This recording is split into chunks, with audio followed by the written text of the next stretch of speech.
one of the things that investors try to do is to take emotion out of the investing process. And that's very important. If you make your investing decisions based on emotion, you'll be changing your investments, your allocation, your stocks, your cash, your bonds. You'll be changing those every time your mood changes.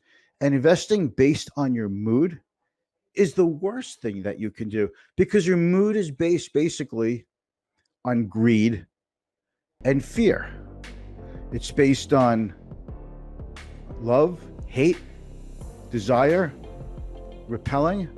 That's what it's based on. We don't make investment decisions based on that. What we make investment decisions based on, to me, are that companies are headed by management, and we're betting on management. We're betting on people who are motivated to build their companies, build their revenues, build their earnings, and grow the company, which the stock should follow.